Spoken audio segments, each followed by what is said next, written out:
আমি নিজে আয়নাঘরের সাক্ষী, আল্লাহর কসম করে বলছি কাফারা দিতে হবে না। আমাদেরকে এমন রুমগুলোতে রাখা হয়েছে যেগুলো এখনো পর্যন্ত দেখাই নাই। আজকে যেগুলো দেখছেন তার চাইতে ভয়াবহ রুম আছে, তার চাইতেও ভয়াবহ। আমি পোস্ট করছি ফেসবুকে, এক বদমাইশ লিখছে, হুজুর আপনি লিখলেন ছোট ছোট ঘর, এখানে তো 10 জন থাকতে পারবে, বিরাট বড় রুম। এরা এক একটা শুয়ের মতো চুকায় চুকায় খালি পয়েন্টে পয়েন্টে ভুল ধরার চেষ্টা করবে। আরে বেটা, যেই রুমে নিয়ে নির্যাতন করতো আর যেই রুমে সার্বক্ষণিক রাখতো, দুইটা এক রুম না। দুইটা কি না? এক হাত বাই দেড় হাত এতটুকু কবরের মতো যেই রুমগুলোতে, এই যে টেবিলটা যেমন দেখতেছেন না, টেবিল, এই টেবিলটা এখান থেকে ওই যে লোকটা, ওই ক্যামেরা এতটুকু লম্বা। ছবিগুলো ভাইরাল হয়েছে, পারলে দেখিয়েন। এমন একটা রুমে মানুষজনকে বছরের পর বছর রাখা হইতো। র‍্যাব 1-এ আমি সেই রুমে ছিলাম। এই এতটুকু রুমের মধ্যে রাখা হইতো। এই রুমের মধ্যে পায়খানা, এখানে খাওয়া, এখানে নামাজ, এখানে গোসল, এখানে সব। কোনো পর্দা নাই। আপনি যেখানে পায়খানা করবেন কোনো পর্দা নাই, উঁচু কোনো ধরনের দেয়াল নাই, এখানেই এখানেই পায়খানা করতে হবে আপনাকে। আল্লাহর কসম করে বলছি, তবু এই আওয়ামী লীগ জাহেলরা, এই জালেমরা এখনো পর্যন্ত এগুলোকেও মিথ্যা বলতেছে। কত বড় নির্লজ্জ আর বেহায়া এদের প্রতি! কি করবেন আপনি এদের প্রতি আফসোস করা ছাড়া?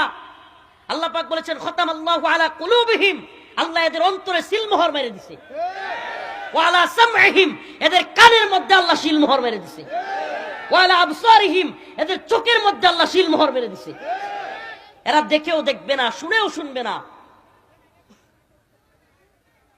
অনেক ভুক্তভোগী, আমি তো শুধু নিজে দেখছি এমন না, অনেকের সাথে কারাগারে গিয়ে কথা বলছি। অনেক ভুক্তভোগী, একটা চেয়ার আছে, এটাকে বলে ইলেকট্রিক শক। চেয়ারের নাম কি? ইলেকট্রিক শক দেওয়া হয়। এই চেয়ারের মধ্যে যাদেরকে বসায়া চেয়ার দেওয়া হয়েছে, আমার অনেকের সাথে কথা হয়েছে, অনেককে দেখেছি এই চেয়ারে শর্ট দেওয়ার কারণে সুস্থ স্বাভাবিক একটা মানুষ, অনেক জ্ঞানী বিচক্ষণ মানুষ কারাগারের ভিতরে পাগল হয়ে গেছে। জাহাঙ্গীর ভাই, আমি নাম বলি, কাশিমপুর কারাগার 2-এ আমাদের সাথে ছিল জাহাঙ্গীর ভাই নামে একটা লোক। এই আল্লাহর বান্দা অনেক জ্ঞানী মানুষ ছিল, বিচক্ষণ মানুষ। যখন ভালো থাকতো কোরআন তিলাওয়াত করতো, যখন ভালো থাকতো মানুষকে সুন্দর নসিহা দিত, নামাজ পড়তো, এখানে দাগ আছে কপালে। কিন্তু যখনই ওই যে ইলেকট্রিক শর্টের পেইন, ভিতর থেকে আবার সে আঘাত বা ব্যথা শুরু হইতো, পাগল হয়ে যেত, যারে তারে গালি দিত, লাথি মারতো, হসপিটালে নিয়ে বাইন্দা রাখতে হইতো তারে। আমি নিজের চোখে দেখছি। আমার পাশের রুমের কুকন ভাই, বাড়ি ওই বরিশালের ওই সাইডে, কুকন ভাই নাম, এই ইলেকট্রিক শর্টের কারণে পাগল হয়ে গেছে। আমার সামনে মানুষটা মারা গেছে, আমার পাশের রুমে। কুকন ভাই চিৎকার করতে করতে দেয়ালের ওই আপনার লোহার যে শিকগুলো আছে, এই কুকন ভাই ইলেকট্রিক শর্ট দেওয়ার পরের থেকে কারোর সাথে কথা বলতো না, নিজে নিজে কথা বলতো।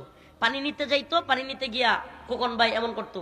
আমার সাথে কাশিমপুরে থাকা সবাই সাক্ষী, এমনকি একজন বড় সাক্ষী আছে, কয়েকদিন আগে 16 বছর পর তিনি মুক্তি পেয়েছে, আব্দুল সালাম পিন্টু আঙ্কেল, সাবেক বিএনপির মন্ত্রী, শিক্ষামন্ত্রী ছিলেন টাঙ্গাইলের।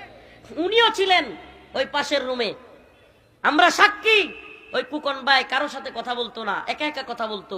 কুকন ভাই কি করতো জানেন? পানি আনতে গেলে বলতো, পানি আনছে আনছি, গেছে গেছি, খাইছে খাইছি, এমন করতো সারাদিন। তারা নিয়ে সবাই মজাও করতো, মানে নিজে নিজেই কথা বলতো। পানি আনতে গেলে কাউকে ধরতে দিত না তার পানিতে। এমনকি যেই ট্যাপ থেকে সে পানি নিত, ওই ট্যাপটা সাবান দিয়া ধুইতো। আরে কে কারে বোঝায়? ওই ভিতরে সাবান দিয়া, এই প্রতিদিন সাবান দিয়ে আবার তার ইয়ার্ডারে ধুইতো, মানে যেই বোতলটা। এখন বোতল ধুইলে কিন্তু সাবানের পানি গন্ধ হয়, কিন্তু হ্যাঁ এটা কোনো কিছু না, সে এটারে প্রতিদিন ধুইবেই। যদি খালি একবার তার বোতলে শুয়ে দিচ্ছেন, আবার 5 বার ধুইবে, আবার ওই ট্যাপ আবার 10 বার ধুবে, এরকমই করতো সারাদিন। আর নিজে নিজে কথা বলতো, দোয়া হইছে হইছে, খাইছে খাইছি, গেছে গেছি, এরকম করতো। কয়েকদিন পর এই কুকন ভাই আমার পাশের রুমে, আল্লাহি আল্লাহর কসম, এই ইলেকট্রিক শর্টের কারণে, নির্যাতনের কারণে ওই লোকটা কেউ সাথে কথা বলতো না, কখনো তার রুমে কেউ যাইতে দিত না। কিন্তু তার এমন অবস্থা হয়েছে, এই রুমের ভিতরে দেয়ালের রডগুলো ধরে ধরে চিৎকার এমন করতেছিল। আমি পাশের রুম থেকে শুনতেছিলাম, কাঁপতেছে তার শরীর। জীবনে কোনোদিন কারোর সাথে কথা কয় না, কিন্তু ওই দিন, ওই রাত্রে যেদিন মারা যায় খোকন ভাই, ওই দিন ডাকতেছিল, চিৎকার করে করে। কাশিমপুর কারাগার 2, 60 সেল পূর্ব, রুম নাম্বার, আমার নাম্বার ছিল 39 নাম্বার রুম সহ বলতেছি, এই বদমাশগুলো, এই নির্লজ্জগুলো এরপরেও হাসিনা এবং আওয়ামী লীগের পক্ষে কথা বলবে, এরপরেও।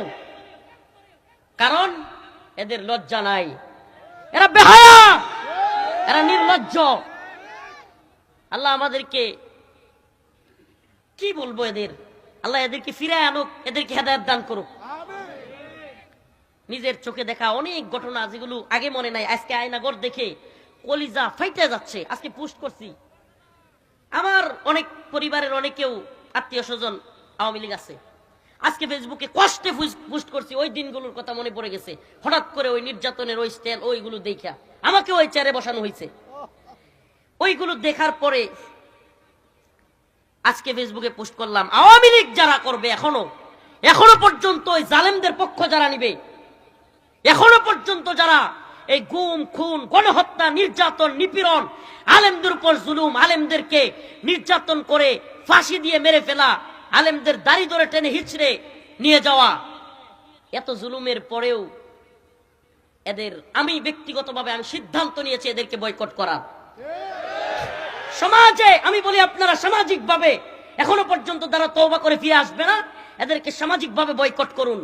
এদের বিবাহ দিতে যাবেন না, এদের সাথে সন্তান বিয়ে দিবেন না, এদের জানাজায় পর্যন্ত শরীক হবেন না।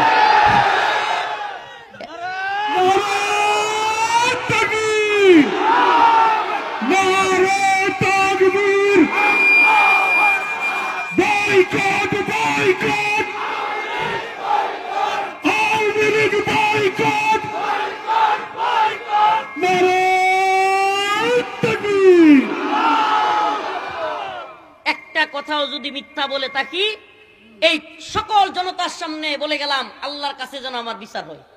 আর কি বলবো, আর কি বলবো? হ্যাঁ আল্লাহ, আপনি আমার বিচার করিয়েন যদি কোনো কথা মিথ্যা বলে থাকি। আমি নিজে একজন রাজ সাক্ষী, আমি নিজে ছিলাম, আমি নিজে ভুক্তভোগী। র্যাব 1-এর গুলো আরো নৃশংস। আমি চিৎকার করে করে পাশের রুম থেকে মানুষের আওয়াজ শুনতাম, কান্নার আওয়াজ, আমি নিজে শুনছি। আল্লাহি কসম, আল্লাহর কাফারা দিতে হবে।